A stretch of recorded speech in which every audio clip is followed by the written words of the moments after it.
ఒక చేప వేస్తే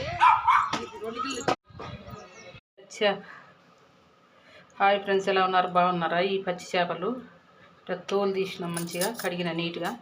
నిమ్మకాయ కూడా వేసిన, ఇలా కౌసు వాసన రాకుండా నిమ్మకాయ కూడా విన్నా. ఇందులో సాల్ట్, జీలకర్ర, ధనియాలు, మెంతులు, కొబ్బరి పొడి, చింతపండు రసం,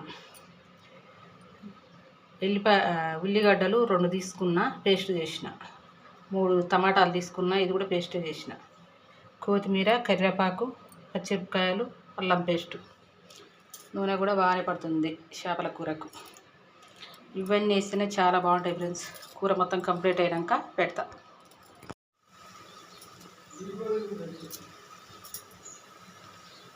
మసాలా మగ్గాలి, కారం పడుతుంది వేసుకుంటా. చేపల కూర అయితే కంప్లీట్ అయింది ఫ్రెండ్స్. మసాలాలు మొత్తం వేసిన కాబట్టి చాలా చాలా బాగుంటుంది.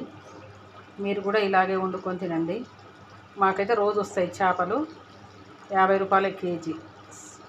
కొన్ని చేపలు ఉండినా కొన్ని చేపలు ఎండేసిన పొట్టి ముక్కలకు. చాలా చాలా బాగుంటాయి. కూర కూడా చాలా బాగుంటుంది చేసుకొని తింటే.